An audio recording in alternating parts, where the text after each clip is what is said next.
First is our president's finding that an in-person meeting is not practical or prudent. Due to the COVID-19 emergency, we're now conducting this meeting to be primarily virtual pursuant to Section 7E of the Open Meeting Act. As required by law, at least one representative from a village will be present at the Village Hall boardroom, and the virtual meeting will be simulcast for members of the public who do not wish to view the virtual meeting from another location. The boardroom can only accommodate a limited number of people, including members of the public body, and village staff, while maintaining 6 feet of social distance between individuals. Accordingly, the opportunity to view the virtual meeting at Village Hall is available on a first-come, first-served basis. Thank you. So again, good evening and welcome to this January 24th, 2022 meeting of the Lake Bluff Village Board of Trustees. Clerk, please call the roll. Trustee Inkman? Here. Trustee Ryder? Here. Trustee Brienne? Here. Trustee Markey? Here. Trustee Rappin? Here. Trustee Fisher? Here.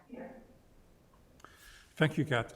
Please stand and join me in reciting the Pledge of Allegiance. I pledge I pledge allegiance to the flags of the United States United of States America and to the and republic to the republic for which it stands, one nation, under God, indivisible, with liberty and justice for all. Thank you. Our first order of business are awards and proclamation. And first is a proclamation honoring village staff who saved the life of a library patron.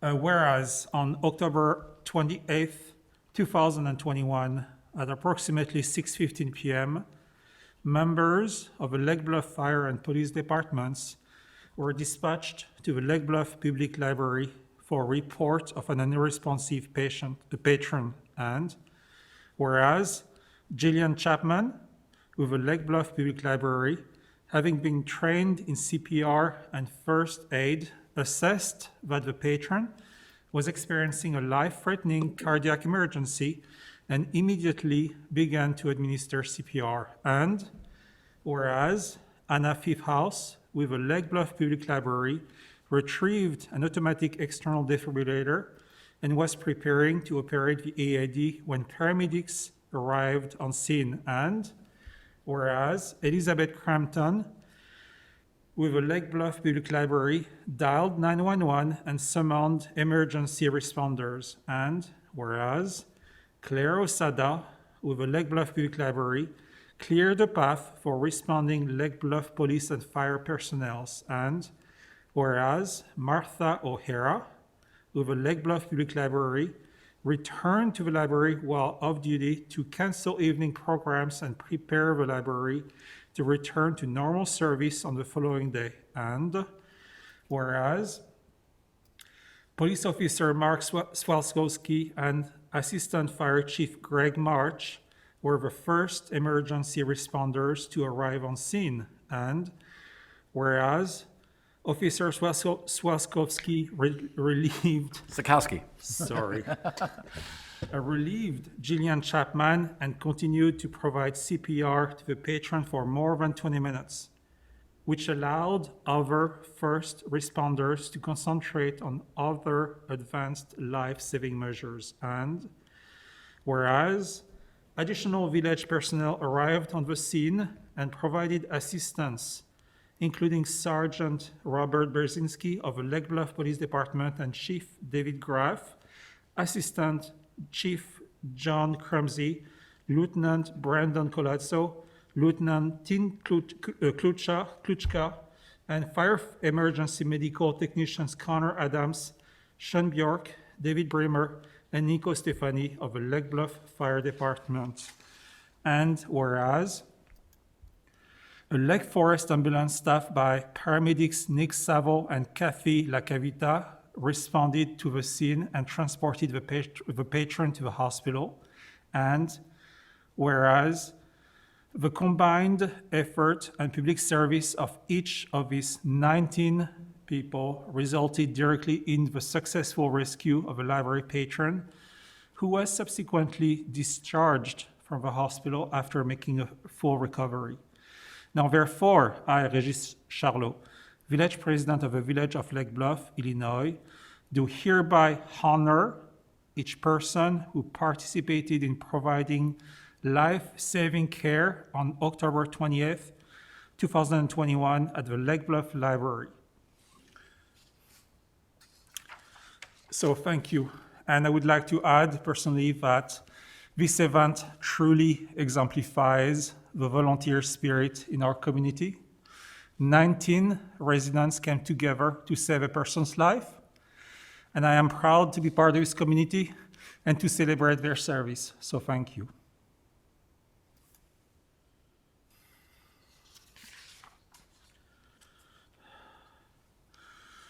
Next award is a Government Finance Officer Association Distinguished Budget Presentation Award and Certificate of Recognition for Finance Director Bettina O'Connell. As a summary, the Government Finance Officers Association established the Distinguished Budget Presentation Awards program in 1984 to encourage and assist state and local governments to prepare budget documents of a very highest quality that reflect both the guidelines established by the National Advisory Council on State and Local Budgeting and the GFOA's best practice on budgeting, and then to recognize individual governments that succeed in achieving that goal. Over 1,600 governments, including states, cities, counties, special districts, school districts, and more have been recognized for transparency in budgeting. To earn recognition, budget documents must meet program criteria and excel as a policy document, financial plan, operation guide, and communication tool.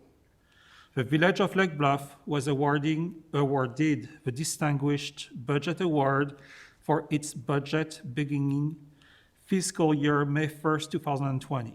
This is the highest form of recognition in governmental budgeting, as the individual primarily responsible for the work behind the village's fiscal plan, Finance Director Bettina O'Connell, was also recognized with a certificate of recognition by the GFOA. Despite receiving this award numerous times, staff remains committed to continue working on improving the quality of financial documents and maintaining transparency. Staff is appreciative of the Village Board and Finance Committee support and guidance for this effort. So Mrs. O'Connell, Bettina, thank you very much for what you're doing for us. It's an essential role of our government to be absolutely transparent and to actually provide the highest level of commitment to our community. So thank you very much. Thank you, President Charlo. Thank you. Any comment from the board? I would just like to add, we just finished a nearly 2-hour Finance Committee meeting in which Bettina had to go through many aspects of what we have in a preliminary basis, but the questions and the preparation that go into everything before that 2-hour meeting it's just huge. And so we appreciate your thoroughness, we appreciate your patience as we ask lots of questions, and we do try to be transparent in the process so that the public can know that that we're being good stewards of their tax dollars. So thank you, Bettina, for all that you do. Thank you, Trustee Hickman. Absolutely. Thank you very much. Anybody else? Thank you. Next is the consideration of the minutes of January 10th, 2022 Village Board virtual meeting. Is there a motion to approve the minutes? Oh, and we have revised minutes. You do have, I sent them out an email. I can share them on the screen so everybody can see. But I sent them out late this evening. Let me bring them up really quickly, so everybody knows what we're looking at.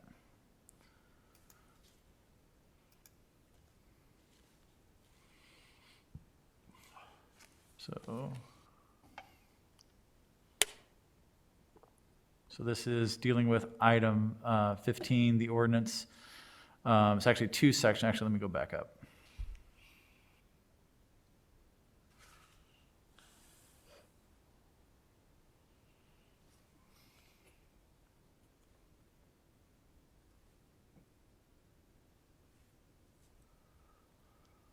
Why is that so slow?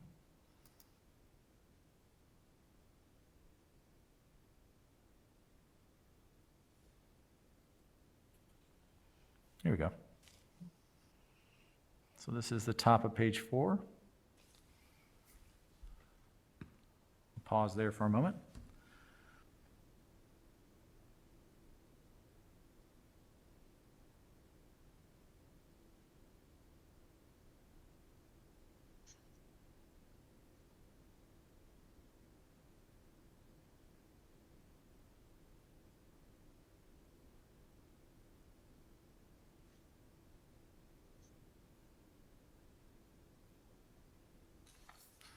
So, And then one more section.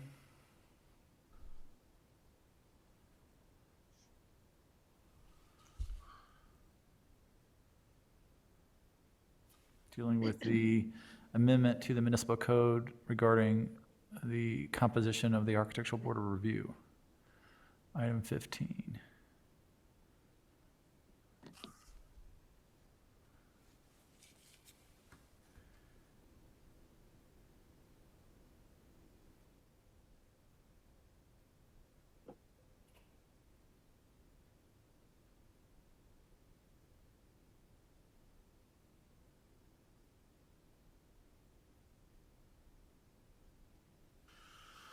so considering revised minutes, is there a motion to approve the minutes as revised?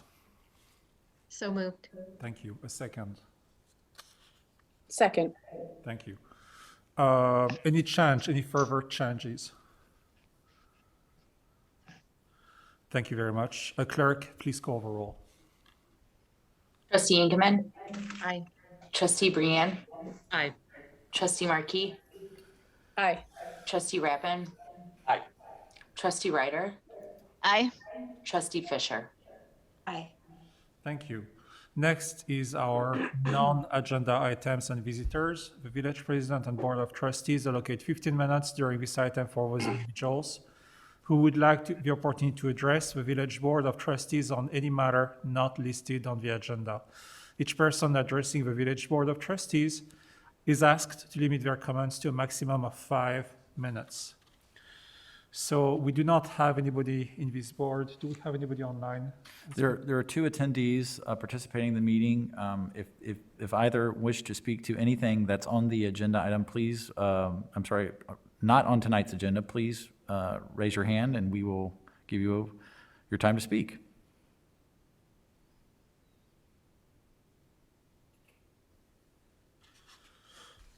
It seems we do not have people willing to speak. For anything that's not on the agenda, yeah.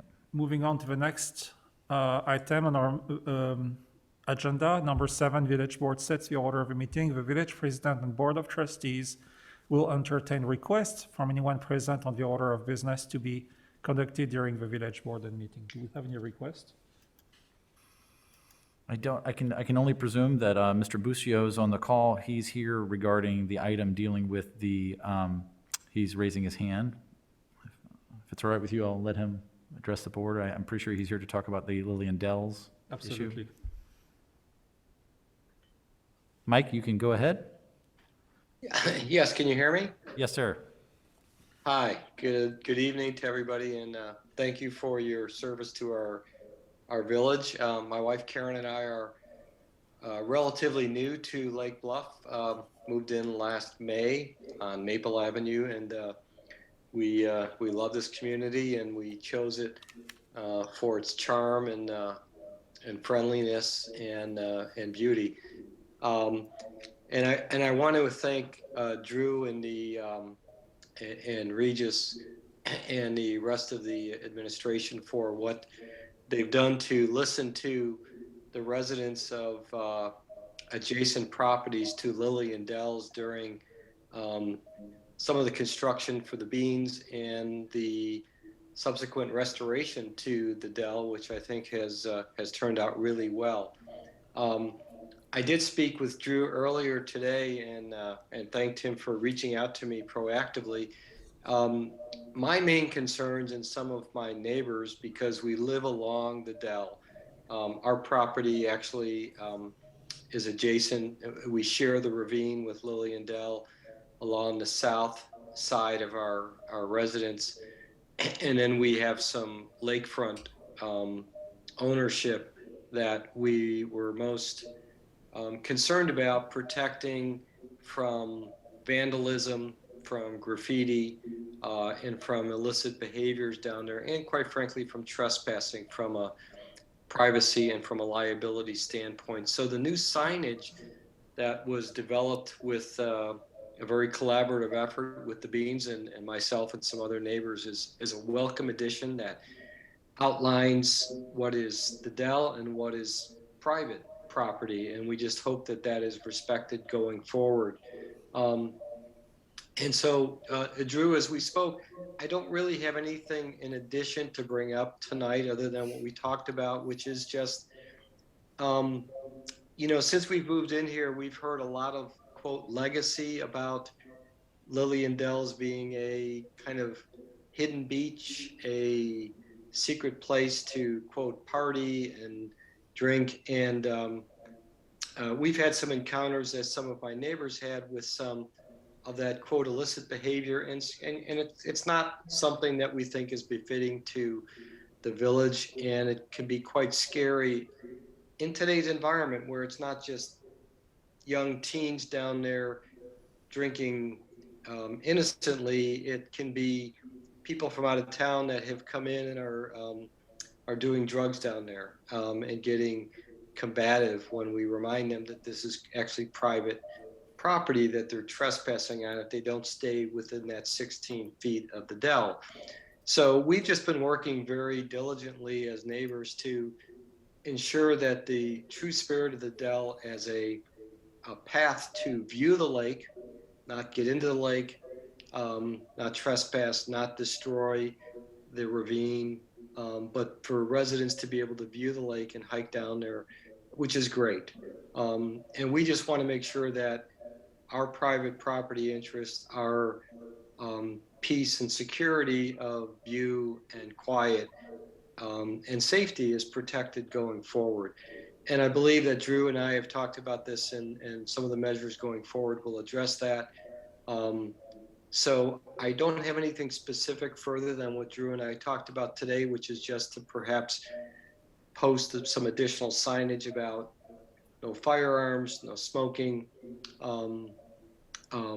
You know, the signage right now declares no swimming, no dogs in the lake, and outlines what is private and what is part of the village, the dell. So I'll leave it at that, Drew, unless you have any questions for me or any of the trustees do. No, I appreciate the follow-up, Mike. Yeah, we've spoken, so the board knows that this deals with the consent agenda item, dealing with item specifically item number 13. Yes. And so Mike had reached out and asked about some additional limitations. Originally, we had kind of put together these regulations to try to make sure that Lee and Dell regulations mirrored Ravine Park for just, you know, administrative ease for the police department. So when they're there, they know what rules to follow and so forth. But we turned out we couldn't perfectly align those due to Lily and Dell and the way the property was conveyed to the village, and we wanted to be sure not to jeopardize that conveyance in keeping it a pleasure drive. And so the number of types of vehicles that could be limited back there to include bicycles, we couldn't go forward with some of those requests from Mike and his neighbors. But the good news is the alcohol, the drugs, and the guns, of course, we can say that's already covered in the code. We just make sure we have the most contemporary signage to reflect that, and we're in good shape, and it should be fine moving forward. So really, there's really no more that the village could do necessarily to the village's codes other than what's being finalized tonight. And as I told Mike, that just as we collaborated through this project, that we will continue to monitor that situation. That is, like anything else, if we need to come back and come to the board and recommend other changes, whether they be regulatory in nature or operationally, to make sure that people are behaving the best they can and as they should in the Lillian Dell and respecting that property. That's our outlook moving forward. I might have lost track on that, but at some point we discussed having a video feed to be able to look at that location. Yeah, so the idea that we are working with neighbors in the area that do have security cameras, tracking that area, and that if and when we need video footage, we can get that through them. Got it, thank you. And those are the beans, right? Correct. Kim and beans. Yes. Okay. Yes. Thank Yeah. you.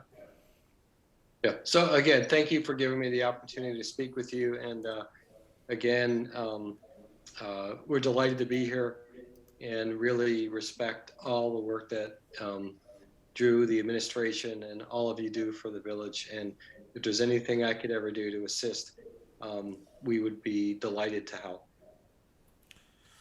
Thank you very much, Mike. Thank you very much also for being with us in this village and trusting us for the best of the community. Thank you. All right. Any more attendees online? There is one other gentleman, I would appear, but I don't think he has raised his hand to speak. All right, thank you.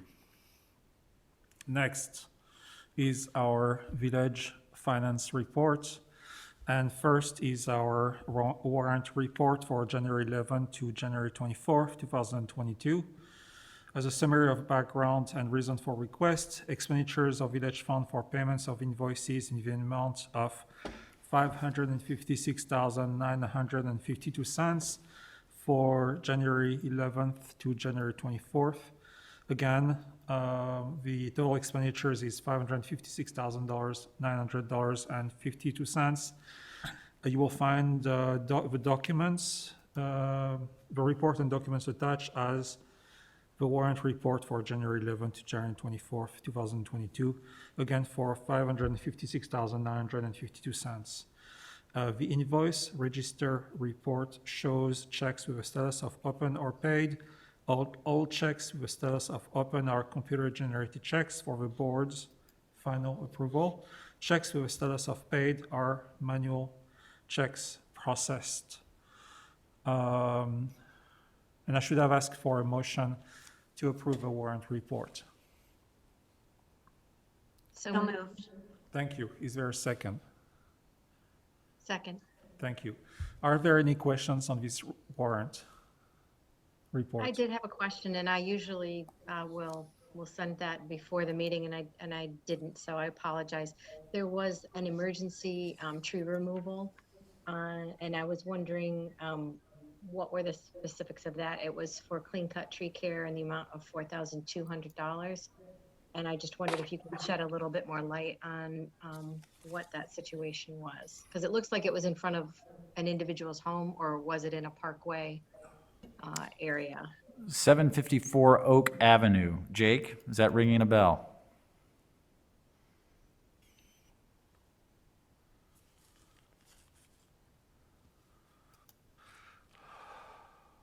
Jake, if you're trying to speak, you're muted. Yeah, sorry, muted. That was the tree that uprooted and pulled up the sidewalk and then landed in the other trees across the street. And it was probably 70, 80 feet tall. So it was kind of beyond our capabilities of what we could do. Required some special equipment to get it out so it didn't fall onto the adjacent houses. Got it. Thank you. Yep.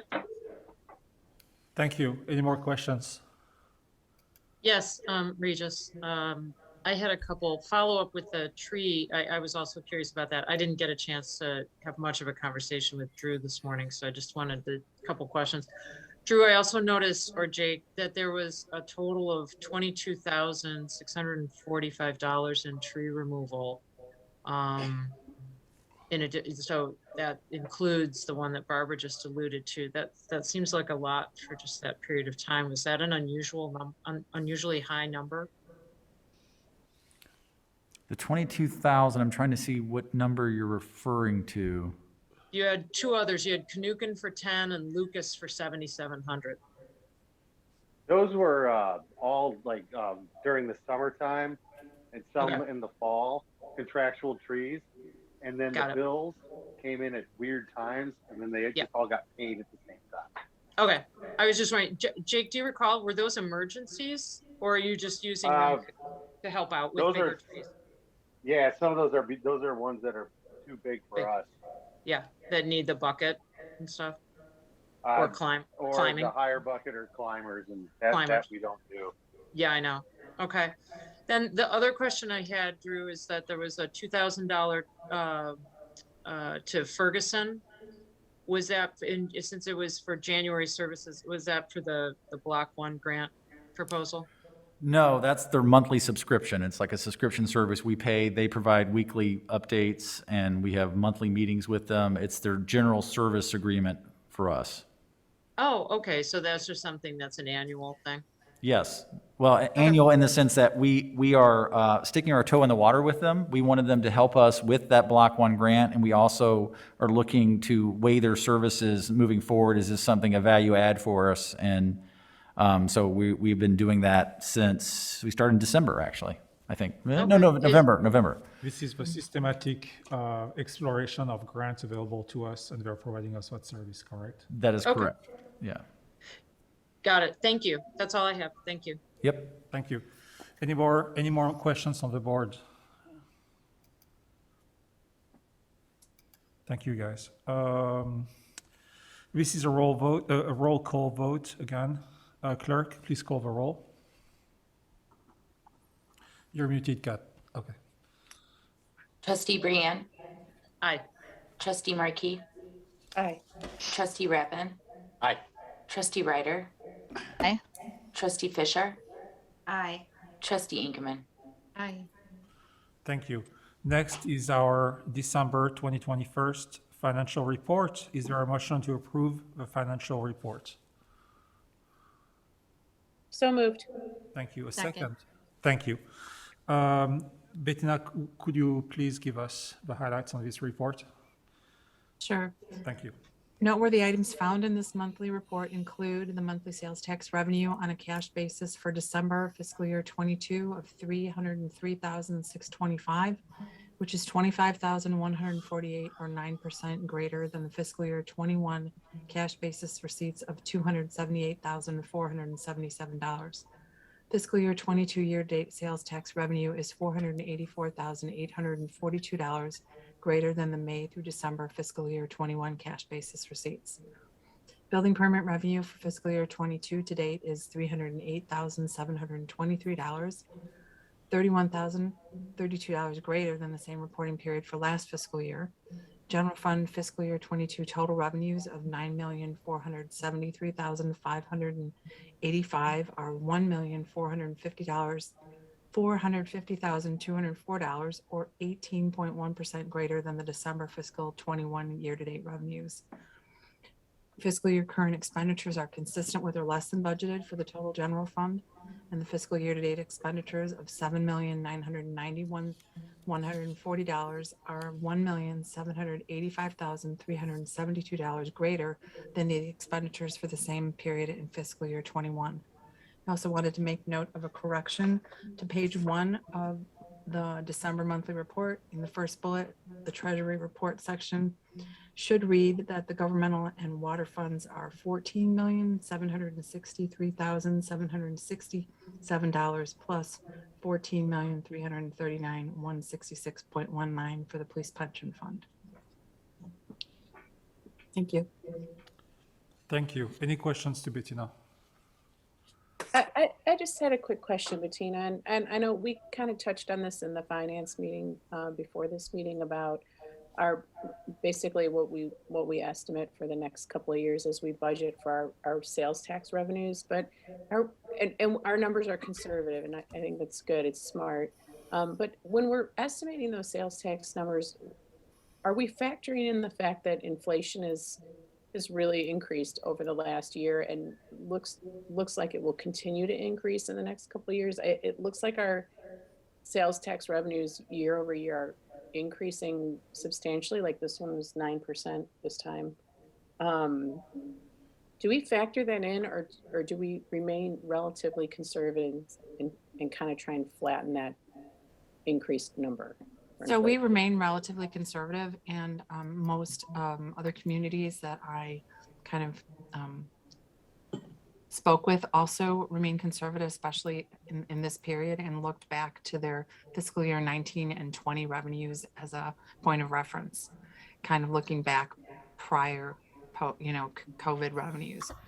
And some also chose to go with about a 1.4% increase. And that was pretty much unilaterally what most Lake County communities did. So I chose to be more conservative and look back to that FY19 and FY20 revenue number. I guess I'm just looking at it from the standpoint of CPI is expected to be relatively high next year, like 4.5%. Mm-hmm. And so I'm just wondering if we sort of compare the increase in sales tax revenue based on inflation next to the CPI when we're looking at property taxes. I don't know if I'm explaining it 100% correctly, but instead of having to increase our property taxes 4.5% next year, which I'm hoping we wouldn't have to do to keep up with CPI, that the sales tax revenue offsets some of that. Well, certainly sales tax revenues that come in, regardless of what we predict, will offset, whatever the needs are as far as the tax levy is concerned, if the board chooses to look at it that way. Hard to factor in exactly what sales tax revenues will do because, as I said in the finance committee meeting, about 65% of our sales tax is automobile related. And that's kind of a wild card right now, even with the inflation factors. It's a supply issue. Right. So we'll just have to see. Okay, thanks. Sure.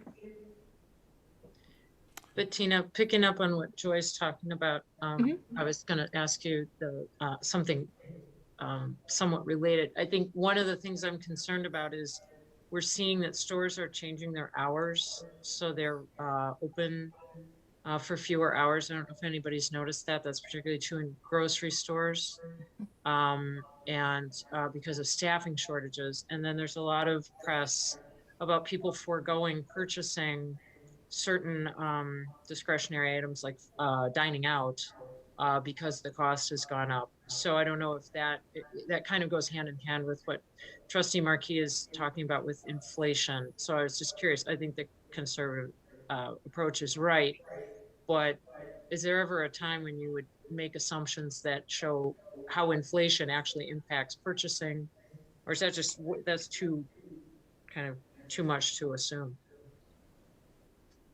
Because I noticed like on the pie chart, the pie section for cars is down to 63% as opposed to historically 65%. So that's supply, but I'm just wondering if we're seeing shrinkage in any other areas. So as far as the data from the state, there's a big lag. So I can't, give you exactly, if there's shrinkage in other areas. By the time I see them, we'll be well past probably, the concern for that particular month or period. And no, we don't necessarily consider the inflation numbers when forecasting.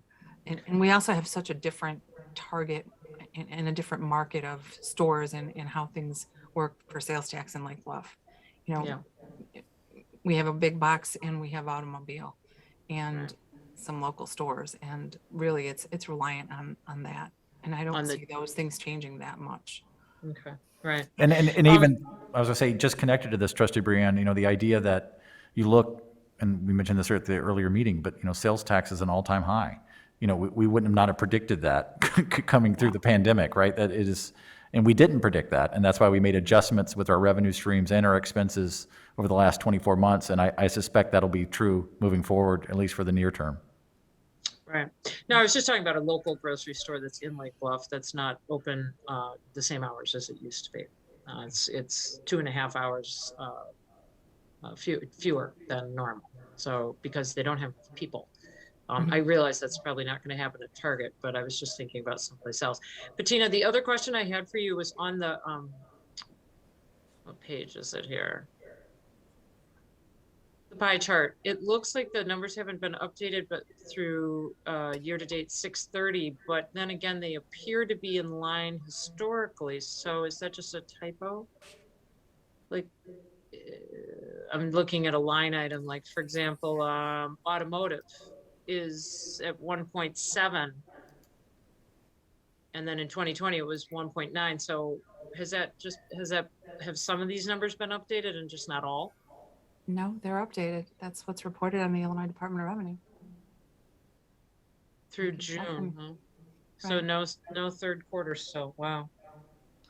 Okay, because so is that Oh, I tell see you what just, you're saying. I'm sorry, Trustee Brian. The date for that header, you're right. That is a typo. It should say September of 2021. I'll correct that. okay, so that's through 9/30. So I was gonna say, Yes. wow, we would be on track to have a car sales that would just be No, you're crazy. right. Okay, It's September. okay, The date good. needs So to we be got updated. third quarter. Okay, cool. Yes. So then we're just waiting for that last. Okay, good. That's Right. all I had. Thank you. Okay, thank you. Any more questions on the board? If not, I will call for a roll vote. Clerk, please call the roll. Trustee Fisher, Aye. Trustee Markey, Aye. Trustee Rappin, Aye. Trustee Ryder, Aye.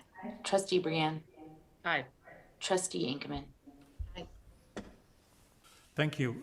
Next is item 9A, a report concerning the disposition of certain village records by our village administrator.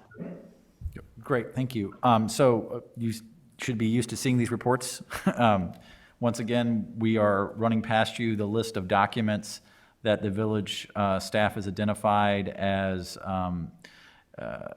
meeting, we don't need to hold on to them anymore. And with space always precious, we are looking to dispose of them. And unless there's any concern with that, we're going to do so. And that's about it.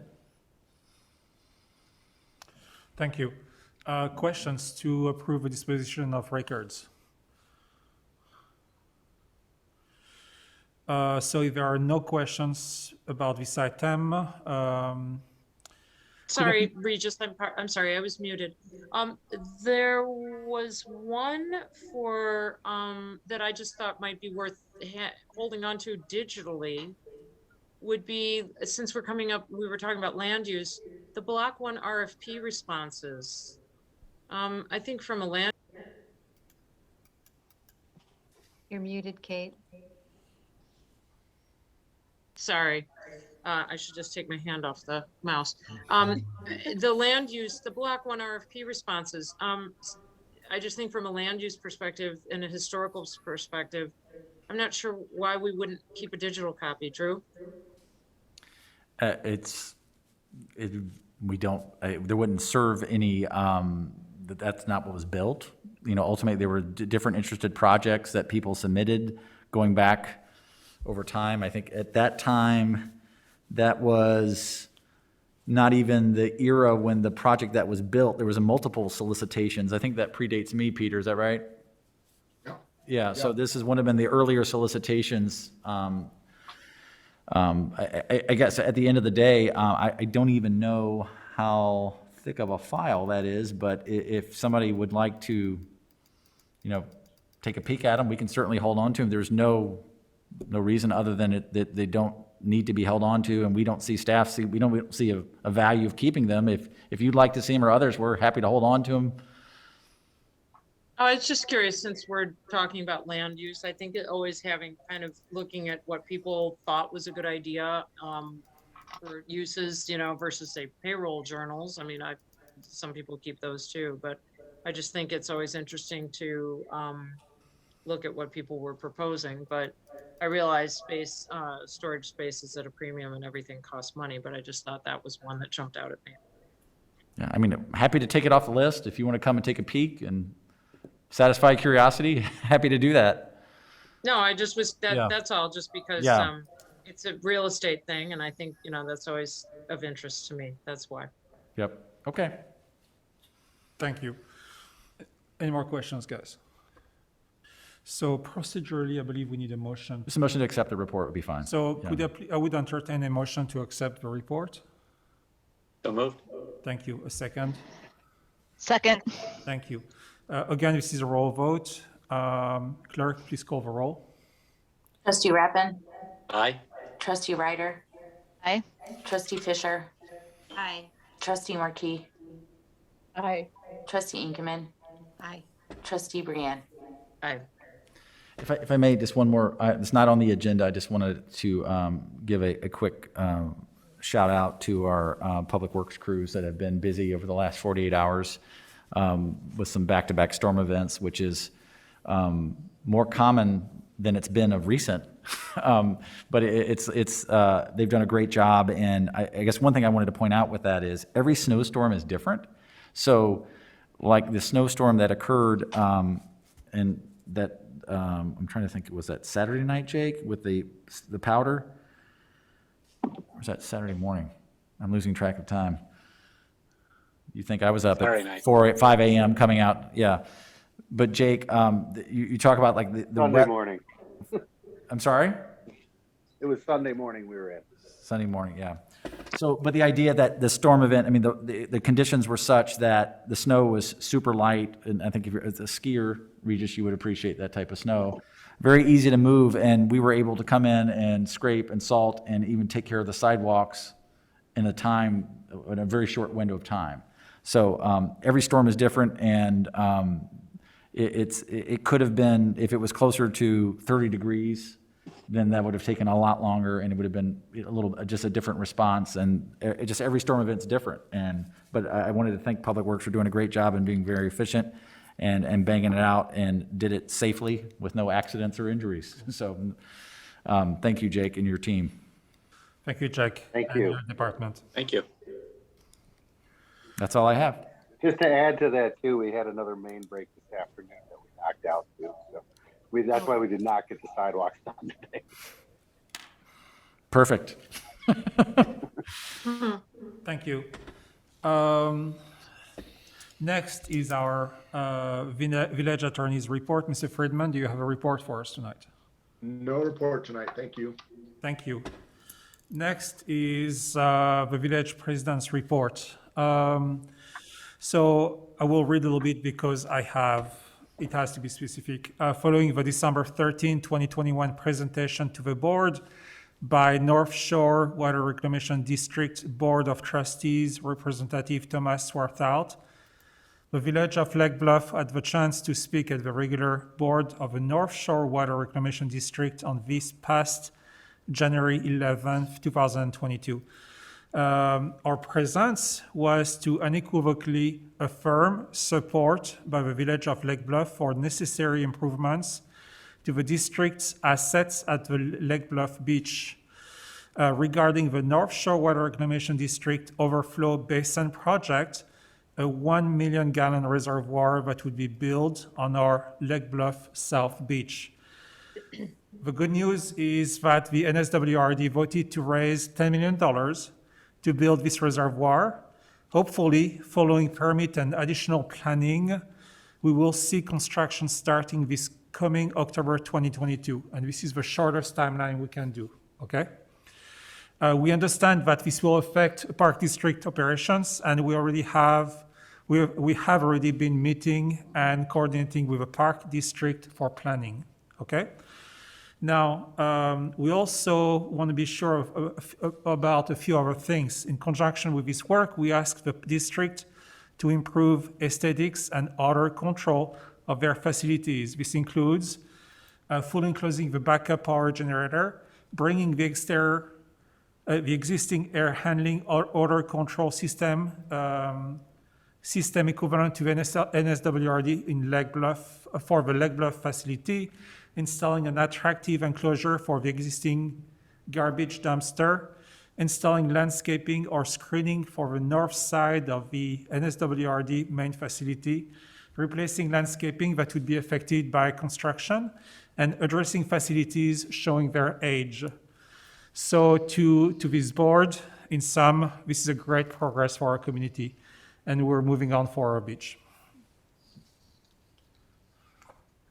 Any comment? That sounds fantastic. We're pleased with the accelerated timeline and the number of sub-projects within the larger project that will add to the beauty and the utility of that space. So thank you. Thank you. My goal is to tackle all these projects to bring the sum of Lake Bluff to be more pleasant. Basically fixing different things that are not quite as they should be, so that we provide an incentive for other local governments to do their part to beautify our village. So thank you. Next is our consent agenda. Part of the agenda is an ordinance amending the Lake Bluff Municipal Code regarding the prohibited use of skateboards and the use of Lillian Dales Drive. Second is an ordinance amending section 2-4-1 of the municipal code relating to the composition of the architectural board of review. And the last item is a resolution approving a temporary. That's not on the consent, I'm sorry.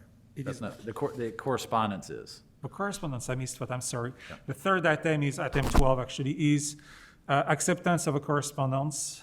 Yep. Is there a request to remove any of these items from the consent agenda? No, but those are second readings for the first two items, correct? So there's no change since the first reading. That is correct. Items 13, 14 are what you approved at your prior meeting. Yep. Earlier this month. Thank you. Yep. Is there a motion to? I do. Sorry, go ahead. I just want to put it on the record. Though I don't oppose it, I would be remiss if I didn't make a comment about skateboarding, which is, I think it has a bad rap, and that the skateboarding community is a beautiful, inclusive, supportive community that gives a place for many of the Lake Bluff youth to find support, and I'm putting that on the record so that my son knows that I support his activities, even though I'm going to vote for a sign that says no skateboarding. Taryn, I stated last time that skateboarding is not a crime, and I would like to state officially that my wife and my son do not approve of me reading and approving that. So I appreciated that last time, and I'm carrying the torch a little further to say that when properly protected with helmets and knee pads, it's not. It's a safe and it's an excellent sport, and we do want to keep our streets safe. And because that ordinance existed, and we're just making sure these signs are clear so that our community knows the rules, and I support that as well. But skateboarding is awesome. It's radical. Thank you, Trustee Fisher. Is there a motion to accept the consent agenda? Approve the consent agenda. To approve the consent agenda, thank you. So moved. Thank you. Second? Second. Thank you. Any further discussion? Hearing none.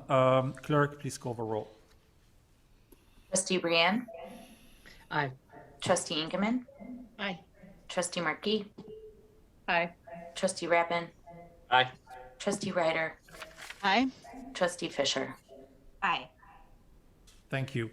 Moving on to other business, item number 15, a resolution approving a temporary increase in the number of authorized positions for police officers. Is there a motion to approve the ordinance? So moved. Thank you. A second. Second. Thank you. On April 26, 2021, the Village Board of Trustees approved the village official pay plan, which included the authorized salary ranges and number of regular full-time positions for the fiscal year 2021 to 2022 period. Specifically, this pay plan authorized 10 patrol officers and 3 police sergeants. The village is aware of 4 officers in total who may leave the department in the coming months for various reasons, including retirement and relocation.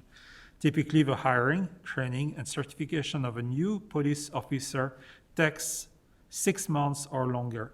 The village has had considerable success recruiting experienced lateral entry candidates from other Illinois departments, which can reduce this turnaround time.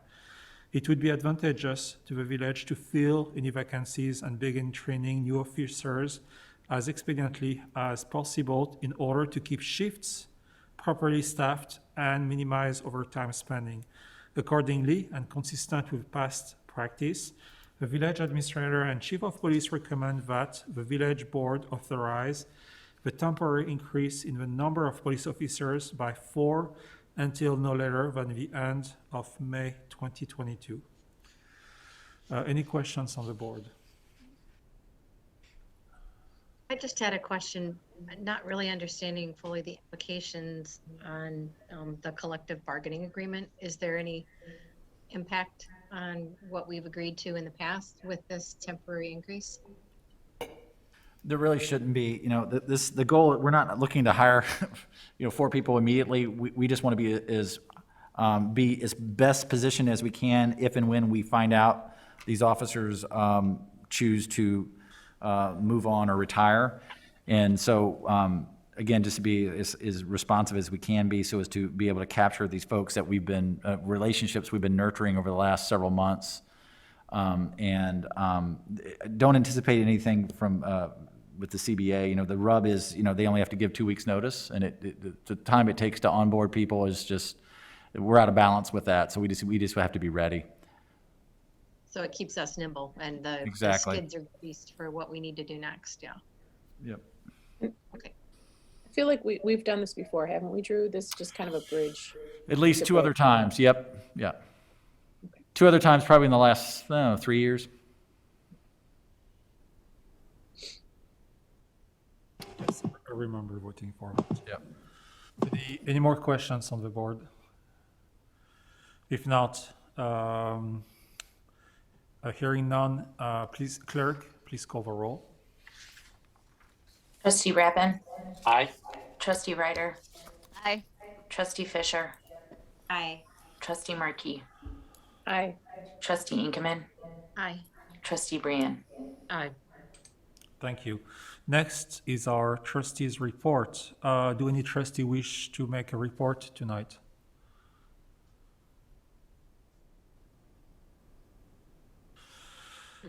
If not, moving on to item 17, we do not have an executive session tonight, correct? That's correct. Thank you. So moving on to item number 18, I will entertain a motion for adjournment.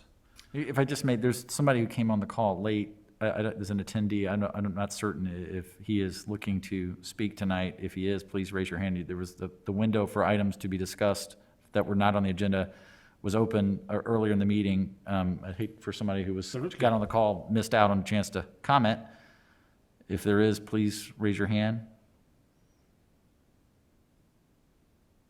Not to put you on the spot. Okay, great.